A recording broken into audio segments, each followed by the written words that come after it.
Baik, Assalamualaikum warahmatullahi wabarakatuh. Pada kesempatan kali ini kita akan mempelajari tentang pencampuran atau yang biasa di industri disebutnya dengan mixing. Bukan hanya di industri, di kehidupan sehari-hari juga kita sering menemukan apa itu mixing tanpa sadar. Misalnya, kamu ingin menyeduh kopi atau meminum kopi, tentu kamu membuat kopinya terlebih dahulu dengan mencampurkan serbuk kopi yang berbentuk zat padatan dengan air yang bentuk zat cairan. Ataupun kamu pada kegiatan mencuci pakaian, mencampurkan pewangi yang biasanya berbentuk cairan dan air yang berbentuk cairan. Artinya kita mixing cair-cair atau cair padat, itu kita sering banget ya melakukan yang namanya pencampuran. Nah, sekarang kita akan membahas tentang apa itu yang namanya mixing. Apa itu mixing? Kita sudah tahu ya tadi yang secara kehidupan sehari-hari. Lalu kalau di industri, mixing merupakan suatu proses menghimpun dan menghamburkan bahan dalam hal ini diperlukan gaya mekanik, artinya gaya gerak ya, untuk menggerakkan alat pencampur supaya pencampur dapat berlangsung dengan baik. Artinya kita butuh suatu alat untuk mencampurkannya. Nggak mungkin dia kita liatin aja bisa bergerak gitu kan ya, atau bisa bercampur.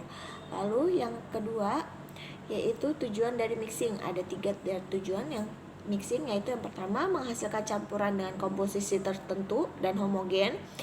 Yang kedua itu mempertahankan kondisi campuran selama proses kimia dan fisika agar tetap homogen. Yang ketiga adalah menghasilkan bahan setengah jadi yang mudah diolah pada proses selanjutnya. Jadi ada 3 tujuan mixing ya di sini. Lalu yang 4 ada beberapa faktor yang mempengaruhi mixing. Yang pertama itu aliran. Kita sudah mempelajari tentang aliran di materi fluida. Itu ada aliran turbulen, aliran laminar, dan aliran transisi ya.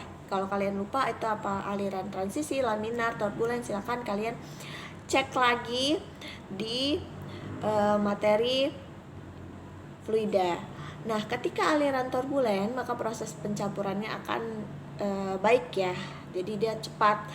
Namun sebaliknya, jika larutan itu atau aliran tersebut dia bentuknya laminar, dia akan hambat ya, atau lambat yang namanya pencampurannya. Lalu yang selanjutnya adalah ukuran partikel. Ukuran partikelnya yang seperti apa, Bu? Misal kita mau melarutkan gula pasir dan gula yang gula kotak-kotak itu, gula balok ya, itu kan ukurannya kecil ya, kecil-kecil kan gulanya. Nah, bisa itu akan lebih cepat larut yang gula pasir dibandingkan gula batu. Oh ya, namanya gula batu ya gitu. Lalu selanjutnya kelarutan. Semakin besar kelarutan bahan itu yang dicampur pada pencampuran, maka akan semakin baik pencampurannya. Misalnya ini ada hubungannya dengan volatil dan polar dan non polar. Itu untuk kelarutan. Ketika kedua bahan itu sama-sama polar, tentu dia akan cepat mudah larut. Kalau dia polar dan non polar, dia akan sulit ya untuk melarutnya, butuh tambahan lagi. Lalu selanjutnya itu suhu derajat pencampuran. Misal kita mau buat kopi deh tadi, kita mau ngelarutin kopinya atau susunya itu dengan air dingin dibandingkan dengan kita buat dengan air hangat atau air panas. Pasti akan cepat yang air panas. Nah, inilah salah satu faktornya, yaitu suhu atau temperatur derajat pencampuran. Selanjutnya yaitu ada pemilihan alat pencampur. Jadi ketika kita mau mencampurkan sesuatu, itu kita harus perhatikan dulu pemilihannya seperti apa ya. Yang pertama ada jenis bahan yang akan dicampur. Tidak sembarangan, tidak sama alat. Misalkan kita mau mencampurkan semen gitu ya, mau ngaduk semen dengan ngaduk gelas, dengan ngaduk kopi, beda kan alatnya gitu. Kita mau sama-sama mencampurkan atau sama-sama mixing, tapi beda. Lalu yang selanjutnya itu jenis campuran yang akan dibuat atau dihasilkan dari pencampuran. Jadi jenisnya mau apa? Kayak mau homogen kah atau setengah aja kah, yang penting tercampur. Lalu jumlah pencampuran. Nah, ini saya bilang tadi jumlahnya mau seberapa banyak itu harus disesuaikan alat pencampurnya. Selanjutnya adalah derajat pencampuran yang ingin dipakai, lalu tujuan pencampuran yang diinginkan, dan sistem operasi yang dari pencampuran. Jadi alat juga harus diperhatikan. Lalu selanjutnya kita masuk ke jenis-jenis pencampuran. Yang pertama yaitu ada dengan pencampuran padat-padat. Pencampuran padat-padat itu yang kayak mana sih Bu? Pencampuran zat padat dengan zat padat. Nah, pada industri biasanya bahan padat itu menggunakan alat pengulir dengan bejana kedudukan tetap tapi mempunyai perlengkapan pencampur yang berputar. Artinya biasanya untuk zat padat-padat dia dicampurnya yang berputar, yang bergulir gitu ya. Nah, selanjutnya itu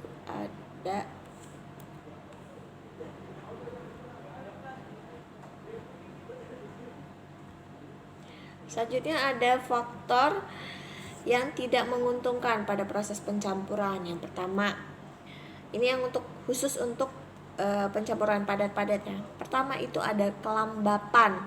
Kelembapan yang tinggi dalam bahan itu dapat mengakibatkan penggumpalan. Jadi padatan yang disimpan atau kena lembab gitu ya, dia udah lembab jadi susah gitu kan. Misalkan apa ya, gula pasir deh, gula pasir dia karena lembab akhirnya menggumpal-gumpal, dan ketika dilarutkan ke air dia jadi susah kan tuh.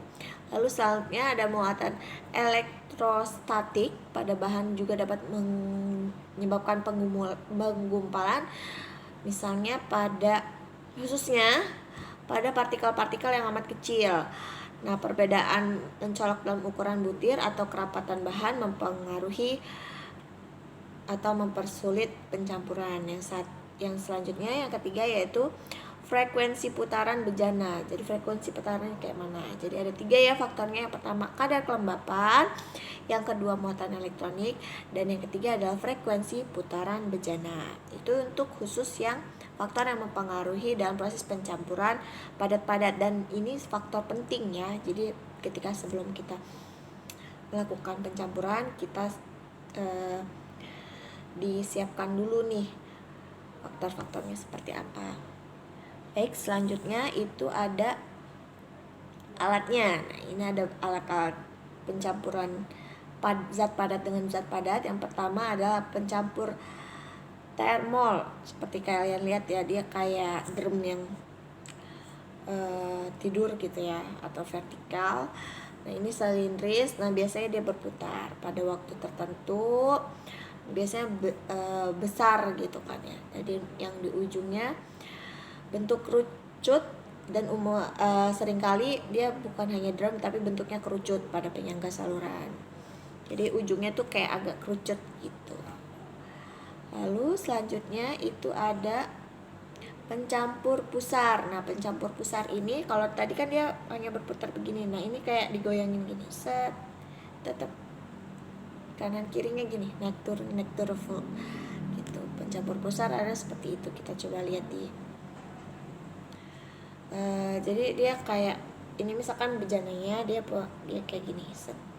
Bukan hanya gini aja lurus, tapi ada yang naik turun gitu.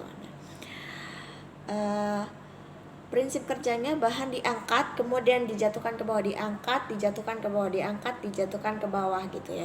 Dia tidak seperti yang termol tadi yang hanya begini, tapi kalau yang pusar dia naik turun seperti itu.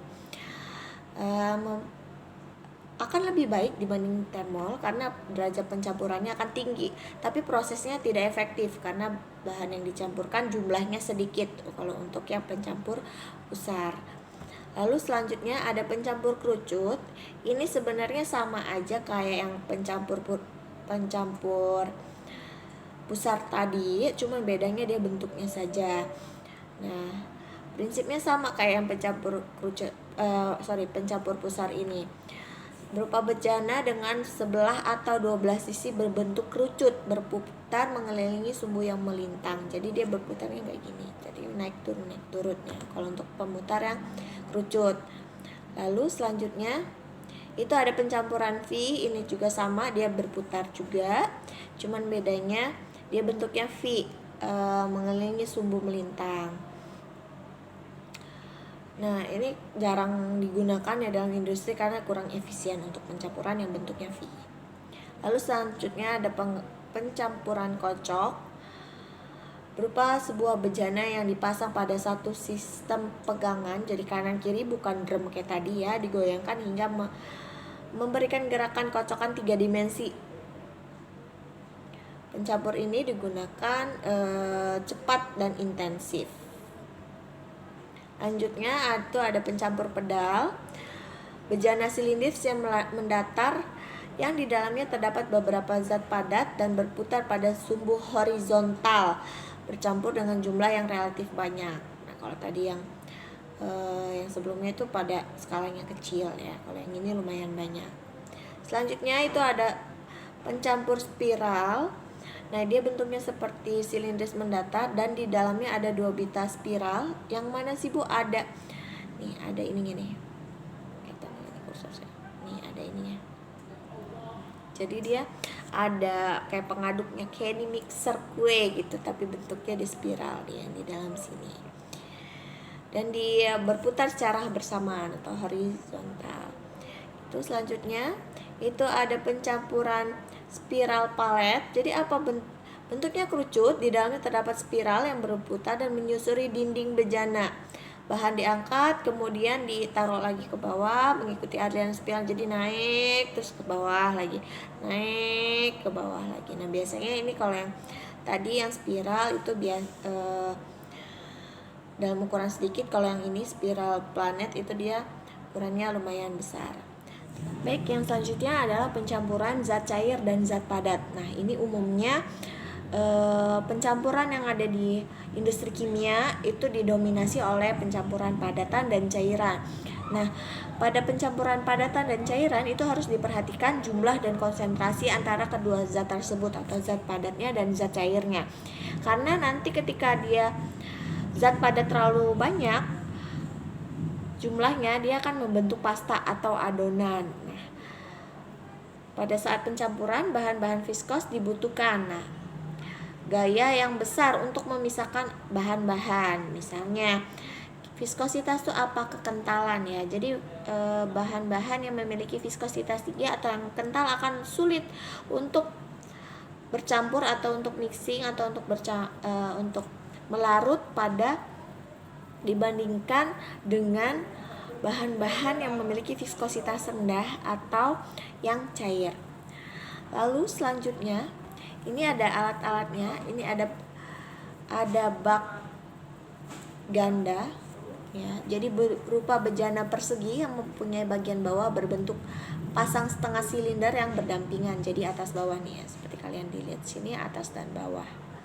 Ini bejana yang berdampingan dan di dalamnya berputar 2 kali berkakas bercampur yang terletak pada horizontal dan umumnya seperti huruf Z.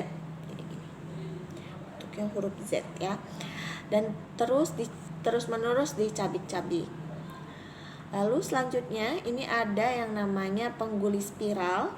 Pengguli spiral itu yang kayak mana? Suatu bahan perkakas campuran yang biasanya berbentuk spiral berputar dalam rumah penguli yang horizontal dan panjang. Nih spiralnya ada di sini. Ini spiralnya, rumahnya yang mana nih? Wadahnya ya, atau rumahnya. Lalu selanjutnya ini ada penguli aduk. Jadi dia dalam proses pencampuran itu di dalam rumahnya atau di dalam wadahnya itu bentuk silinder atau kerucut dengan batang pengaduknya. Ada pengaduknya. Lalu selanjutnya ini ada yang namanya penguli gulas. Sejumlah penggilas disusun sejajar, jarak satu dengan jarak yang lainnya. Nah, selanjutnya ini ada pencampur cair padat. Tadi ini padat cair ya. Cair padat apa bedanya sih Bu cair padat dengan padat cair? Nah, pada persiapan proses pelaksanaan kimia, pembuatan produk komersial seringkali dicampur dengan bahan padat. Jadi kalau Kalau yang ini adalah cair padat. Yang tadi kan padat cair, artinya komposisi padat itu lebih banyak dengan yang cairannya. Kalau yang cair padat itu artinya komposisi cairannya, zat cair lebih banyak dibandingkan dengan padatan. Kalau yang tadi itu membentuk suatu pasta atau adonan. Kalau yang ini yang cair padat itu membentuk suatu larutan. Nah, disebut juga dengan pelarutan. Apa itu pelarutan? Merupakan proses pencampuran bahan padat ke dalam cairan. Kalau tadi beda ya. Kalau yang padat cair dia bentuknya pasta, kalau yang cair padat dia bentuknya larutan. Ada beberapa faktor yang mempengaruhi kelarutan. Yang pertama, luas permukaan bahan. Misal kita mau melarutkan gula. Yang tadi saya bahas, gula pasir dengan gula batu itu kan dia luas permukaannya yang beda ya. Jadi dia kalau yang gula pasir dia luas permukaannya akan lebih besar karena dia kecil-kecil dan cepat menyebar. Kalau gula batu dia kan kotak-kotak padat-padat, jadi sulit untuk melarutkan. Lalu selanjutnya konsentrasi. Seberapa banyak sih konsentrasi dari zat padat dan zat cair yang akan dicampurkan. Selanjutnya itu ada temperatur. Ketika saya contohkan tadi, ketika kita mau melarutkan suatu bahan cairan, gula, ada yang ngelarutin gula dalam air gitu kan, tentu yang pakai air panas akan lebih cepat gitu kan dibanding dengan air dingin. Itu ada artinya suhu atau temperatur itu mempengaruhi suatu pelarutan. Yang keempat adalah tekanan. Nah, ini khusus pada gas. Jadi gas yang memiliki tekanan tinggi dengan gas yang memiliki tekanan rendah akan beda kelarutannya seperti apa. Lalu selanjutnya efek ion senama dan efek ion asing. Nah, ini ada yang alat-alatnya. Yang pertama ada bejana pengaduk. Jadi suatu tempat tangki pengaduk yang ada ataupun disebutnya autoclave, kalau orang industri sebutnya autoclave. Nah, penggunaan ini digunakan sesuai kebutuhannya ya, tujuan pencampurannya seperti apa. Misalnya untuk operasi kontinu seringkali digunakan tangki pengaduk. Lalu selanjutnya itu ada autoclave. Nah, ini salah satu bejana pengaduk ya, sama ya kayak tadi ya. Pada tekanan di atas 2 bar. Jadi umumnya tekanan itu dilakukan pada 1 bar. Ini pada 2 bar. Lalu selanjutnya batang pengaduknya. Jadi ke bejana tadi atau autoclave itu ada yang namanya impeller. Impeller itu apa? Pengaduknya. Jadi ada beberapa jenis. Ini jenis-jenisnya dan namanya di sini bisa dilihat sendiri. Ada 6 jenis. Ini hanya beberapa saja ya. Contoh dari jenis bentuk impeller. Lalu selanjutnya itu ada pencampuran padat dan gas. Seperti apa pencampuran padat dan gas?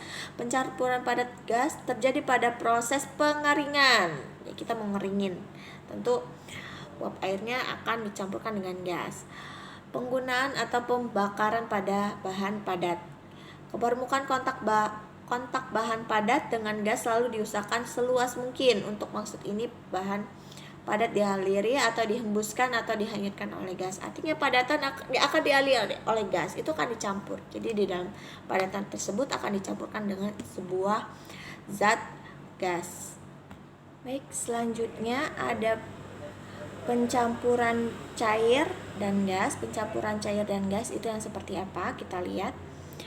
Untuk proses fisika dan kimia, tentu gas harus dimasukkan ke dalam cairan. Artinya, cairan dicampur secara sempurna dengan bahan-bahan berbentuk gas. Contohnya, proses hidrogenisasi. Apa itu proses hidrogenisasi?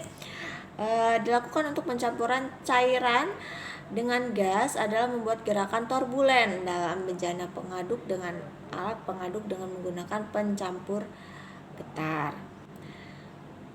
Selanjutnya itu ada pencampuran gas padat, artinya gas ke dalam padatan. Pencampuran gas dengan bahan padat termasuk proses yang dilakukan.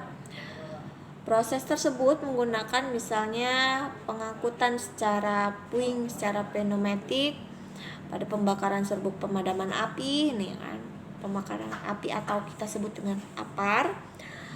Lalu selanjutnya ini ada pencampuran gas dengan cair, gas ke dalam cair. Sama seperti pencampuran gas padat, proses ini jarang dilakukan. Misalnya menggunakan alat pengering sembur, pembakaran minyak pada menara-menara liang, breaking tower. Nah, ini bagaimana mendistribusikan cairan merata dalam gas yang mengalir. Lalu selanjutnya ada pencampuran gas dengan gas. Pencampuran dengan gas lain dilakukan pada proses pembuatan bahan bakar berbentuk gas. Dalam alat bakar, misalnya pencampuran bahan bakar dengan udara. Metode yang terpenting untuk mencampur gas dengan gas adalah pencampuran dengan alat semprot. Jadi gasnya disemprot, campurin. Lalu selanjutnya ada aglomerasi. Apa itu aglomerasi? Yaitu penyatuan partikel-partikel kecil yang berbentuk padat atau cair menjadi bagian-bagian yang lebih besar atau aglomerat. Mengaglomerisasikan berarti memperbesar. Jadi proses ini akan berlawanan dengan proses grinding. Misalnya di dunia farmasi. Jadi ketika membuat obat, para apoteker itu dia mencampurkannya adalah mencampurkan bahan-bahan, itu aglomerisasi. Misalkan dia mau buat tablet gitu kan, membuat tablet, dia campurkan beberapa bahan kimia, lalu dia tumbuk, dia padetin jadi satu. Nah, itu namanya salah satu contoh aglomerisasi. Nah, tujuan aglomerisasi itu yang pertama lebih mudah untuk diolah, ditakar atau diangkat. Yang kedua itu mudah digunakan pada produk akhir. Yang ketiga lebih mudah untuk digunakan dalam pengolahan selanjutnya. Nah, cara pembentukan aglomerat ada 3, yaitu satu pembentukan bagian yang lebih besar, misalnya granula atau palet. Jadi yang saya bilang yang ada tablet-tablet itu ada beberapa yang diracik oleh apoteker, jadi dari serbuk-serbuk dijadiin satu, dijadiin palet dan jadiin pil sehingga bisa kita minum. Lalu penempatan yang kedua adalah penempatan dengan tekanan untuk menghasilkan bongkahan-bongkahan yang memiliki bentuk, misalkan briket. Nah, kita mau buat briket tuh untuk kebakar, itu kan kita mencampurkan padatan-padatan gitu kan. Lalu selanjutnya sintering atau peleburan butiran padat, misalnya keramik atau logam dengan proses termal atau dengan dibakar ya. Nah, ini ada macam-macam aligator atau bahan bukan bahan tapi alat untuk mengaduknya ya. Ini ada banyak bentuknya. Jadi bentuk dari si pencampurnya atau aligatornya.